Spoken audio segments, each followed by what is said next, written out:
Tayo ngayon ay nagdidiriwang ng isang dakilang kapistahan sa ating li- Roman calendar. No? Ito ay ang pagdiriwang ng kapistahan ni Maria Magdalena. Ito rin ay isang great na santa, no? Dakila na santa na pinag-uukulan natin, no? Ng ating pararangal sa ngayong araw na ito ng July 22, no? Every July 22 ay kapistahan nitong dakilang saint na tagapagsunod ni Jesus, no? Kung bakit siya ay naging dakila, no? Siguro hindi na dahil siya ay sobrang makasalanan at nakapag-repent siguro sa kanyang kasalanan, kundi siya ay una na nakakita kay Jesus na muling nabuhay, no? Mula sa pagkamatay, no? At sinasabi rin, no, na siya ay apostle to the apostles, no? Dahil sa kanyang unang pagkakita kay Jesus, no, na muling nabuhay, ay inatasan siya ni Jesus na ipamalita, no, mas lalo na sa kanyang mga apostoles na si Jesus ay muling nabuhay, no? So it was a privilege, no, on her part that she saw first. She is the first witness to the resurrection of Jesus. And perhaps even today, she continues to bear witness, no, to this encounter with the Lord. No? Kaya nga tayo ay patuloy na naggugunita nitong dakilang kapistahan na ito. So, siguro through the example of Mary Magdalene, no, we can continue to proclaim, no, the Lord, the risen Lord in our life. Hindi lang siguro tularan yung kanyang maraming mga demonyo, no, na pinalayas sa kanya ni Jesus. Medyo hindi nga lang maganda, no, ang pag-portray kay Maria Magdalena ng mundo, no. Sabihin mo, Maria Magdalena, sino siya? Siya isang babae na tinanggalan, no, ni Jesus ng 7, no? Hindi lang isa kundi 7 na demonyo, no? At yung mapag-api na mga terminology, no, ng mga tao, kung sabihin na Magdalena ang pangalan mo, no? Dahil ikaw ay kalapati na mababa ang lipad, no? So ang ebanghelyo, ang scriptures naman, no, ay nagpo-portray nito at nagpapakita sa atin na ito ay isang santa at ito ay ang kanyang kapistahan ay ating pinagdiriwang ngayon. Nasa pagtingin natin, no, kay Maria Magdalena, we will also see Jesus risen, no, at muling nabuhay, no, at tayo ay makapagbago din ng ating buhay at palayasin din ang mga demonyo na sumusunod sa atin, no, at higit sa lahat, no, we can continue to make our faith alive, no, by telling other people, no, sa pagsabi, no, na ang si Kristo ay muling nabuhay at siya ay nagwagi mula sa kamatayan, no. So, ang ating una siguro na reflection dito sa buhay ni Maria Magdalena, no, na we can continue to ask Jesus, na patuloy nating hingiin sa Diyos ang napalayasin ang demonyo na nasa sa atin, no. Kung minsan maggulat ka pag may makita ka na mga exorcist, tapos habang naglalakad ka dyan, sabihin niya, ay Brad, no, merong nakadikit sa'yo na 3 demonyo sa likod mo. No? So nakakatakot, no, yung ganyan. No? So sa atin, no, hingiin natin kay Jesus, no, na palayasin, no, ang demonyo ng kasamaan, no, nataglay natin sa ating buhay, no. Perhaps siguro ilang kayang demonyo ang ng kasamaan ang nandiyan sa atin, no. Imbes siguro na paalisin natin at palayasin natin, sabihin natin, ay, I enjoy it, no. At sige, magdagdag pa kayo. Minsan di mo na alam, legion na pala ang nasa sayo, no. So we need Jesus, no. We need to ask Jesus to heal us, no, at bigyan tayo ng lakas upang tutulan, no, ang kasalanan, no, ang influensya ng kasalanan na dala nitong mga masasama na kasama natin. Ang ating panalangin palagi, iadya tayo sa lahat na masama. No? It is only with the power of Jesus, no? Ang kapangyarihan ng Diyos that we can say,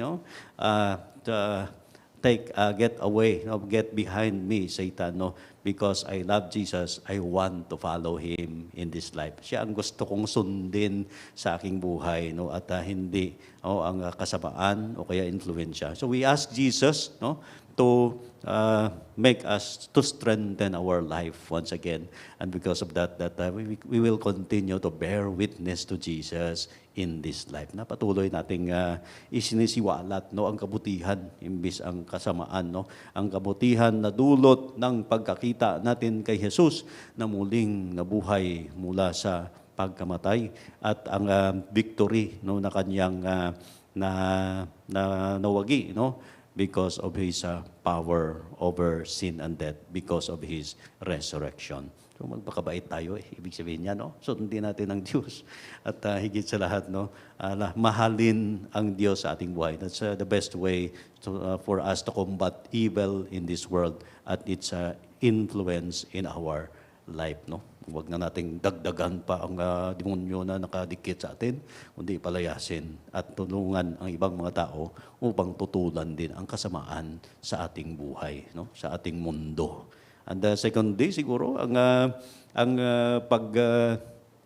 pagmamahal ni Maria, no, kay Jesus, no, ang nag-udyok sa kanya upang hanapin si Jesus, no, sa libingan, no, hanapin doon sa lugar na kung saan siya ay nilibing, because of her love, no, for Jesus, that she was able to see, no, many good things in this life.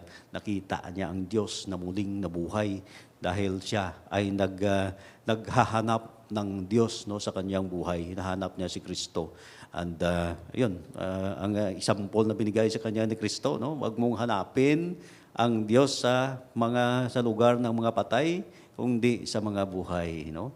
And through our love for God, yan ang magbubuhay sa atin upang makipaglaban, no? Makipagbuno sa kasamaan at patuloy ng magsisiwalat ng kabutihan sa ating buhay. Ginagawa natin ito because we love Christ, no? We love Jesus in our life at patuloy nating patuloy tayo na maging instrumento ng buhay sa ating paligid, no, sa ating mundo, no, sa ating kanya-kanyang mga tahanan because of our faith in God, no? And because of our love for Him, na patuloy nating binibigyan ng buhay ang ating pananampalataya, and because of this, that many other people are inspired because of our faith and love of God, no? So yan siguro ang influensya, no, na mabigay natin, ang pagpapatotoo sa ating pananampalataya na si Kristo ay buhay, no? Yan ang mag-uudyok sa atin upang hanapin ang Diyos, no? The longing for God in our lives, no? Nakikita yan sa ating mga salmo at sa ating mga pagbasa. When we seek the Lord, no, we find happiness. We will find God, no, in what we are doing, and because of that, no, that we will be able to proclaim Him as risen in our life, no. May kamatayan na mga mangyayari sa atin because of kasalanan, pero hindi natin yan hayaan na manatili at mamayani sa ating mga kanya-kanyang buhay. We find the Lord, no? We search for the Lord, no, in everything that we do to make Him truly alive in our lives because He has given us the power to do so. Binigyan tayo ng kapangyarihan ng Diyos upang hanapin Siya at bigyan ng kulay ang ating buhay because of our pananampalataya at pagmamahal sa Kanya. And lastly, ang utos pa rin ng Diyos sa Kanya, no, Mary, sabi niya, do not cling to me because I have not yet ascended to my Father. But ang atas ko sa iyo, puntahan mo ang aking mga kapatid at sabihin sa kanila na ako ay muling nabuhay. No? I have risen from the dead, no? And siguro, yan din ang atas ni Kristo sa atin ngayon at gusto na ipakita ni Maria sa atin. No? Tell others, no, that Jesus Christ is risen, na siya ay muling nabuhay at siya ay hindi namatay, no? At hindi na mamamatay, no? So sa ating buhay pananampalataya, no? siguro no ang ating consolation is that when other people know or through our example that Jesus Christ is risen from the dead, na siya ay buhay sa pamamagitan ng ating witnessing sa kanya, no, ang ating pagtatrabaho siguro dito no sa radyo ay everyday no nagsisiwalat ng mabuting balita na si Kristo ay buhay, no, ang ating pagsasakripisyo lamang na may mga tao na makarinig ng pagmamahal ng Diyos sa kanilang buhay at ang ating pagsisilbi sa isa't isa.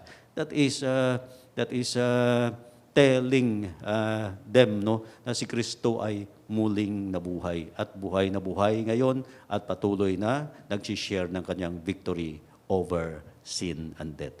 The good example that we can show to other people and that can make our faith alive, no? At iyan ay pagpapakita na si Kristo ay tunay ng buhay, no, sa ating kanya-kanyang piling, sa kanya-kanyang nating buhay. At higit sa lahat, it is a witnessing that Jesus is truly alive in our life, no? So ito ang mga panawagan sa atin ngayong araw sa pagdiriwang natin no ng kapistahan ni Maria Magdalena. We can tell other people of the good news that God cares for each one of us and He wants to share this victory of His resurrection to other people. At patuloy natin gawin yan ngayon at sa araw-araw ng ating buhay lamang ang Diyos ay makita natin at siya ay patuloy ngang nagsisave at nagbibigay sa atin ng buhay na walang hanggan. With the prayer of our Saint Mary Magdalene, may we continue to see God truly alive in our life through our good example and witnessing of Him in this life. May God bless each one of us.